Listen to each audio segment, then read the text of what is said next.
মাথা এখনো ঠিক হয়নি, এই জন্য গতকালকেও বলেছে আমি পদত্যাগ করিনি। পদত্যাগ করিনি এই ভিডিও কি বানানো নাকি? রাষ্ট্রপতি নিজেই বলছে উনি আমার কাছে পদত্যাগ পত্র জমা দিয়ে গেছে, আর আপনি বলছেন করেননি। এত লোভ আপনার ক্ষমতার। বোঝা যাচ্ছে গরু হারালে মানুষের মাথা যেমন খারাপ হয়ে যায়, আপনারও মনে হয় খারাপ হয়ে গেছে।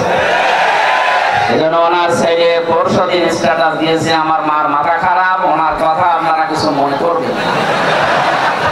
আর আগের দিনে স্ট্যাটাস দিয়েছে জয় সাহেব, দেশের মানুষ আমার মাকে কুকুরের মতো তাড়িয়ে দিয়েছে। কি সুন্দর সুন্দর স্ট্যাটাস, সুবহানাল্লাহ বলেন। সুতরাং শোকে দুঃখে যারা উল্টা পাল্টা বকছে, জালেমদের দোষর এখনো যারা এদেশে ছড়িয়ে ছিটিয়ে আছে, তাদেরকে সাহস জোগাতে অনেকে বসে চট করে ঢুকে পড়বো, আসেন। কত মানুষ অনেকের চামড়া দিয়ে ডুগডুগি বাঁচাবে বলে বসে আছে, বিশেষ করে আবু সাইদের মা। আপনাকে যদি পাই সত্যি আপনার এক টুকরা চামড়া ওর লাগবে,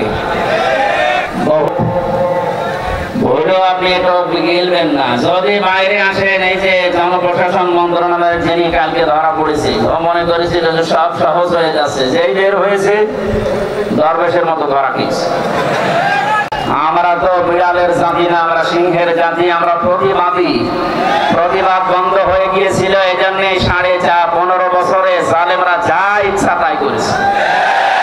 প্রতিবাদ আমাদের অব্যাহত থাকবে। শহীদ আবু সাঈদ মীর মুগ্ধর মতো কেউ যেন আর কিয়ামতের আগে বাংলা চেয়ারে কোন জালেম বসতে না পারে ইনশাআল্লাহ। এরপর আরামের জিনিস ছেড়ে দেওয়ার পরে অনেকের মাথা খারাপ হয়ে গেছে, আমরা দেখতে পাচ্ছি।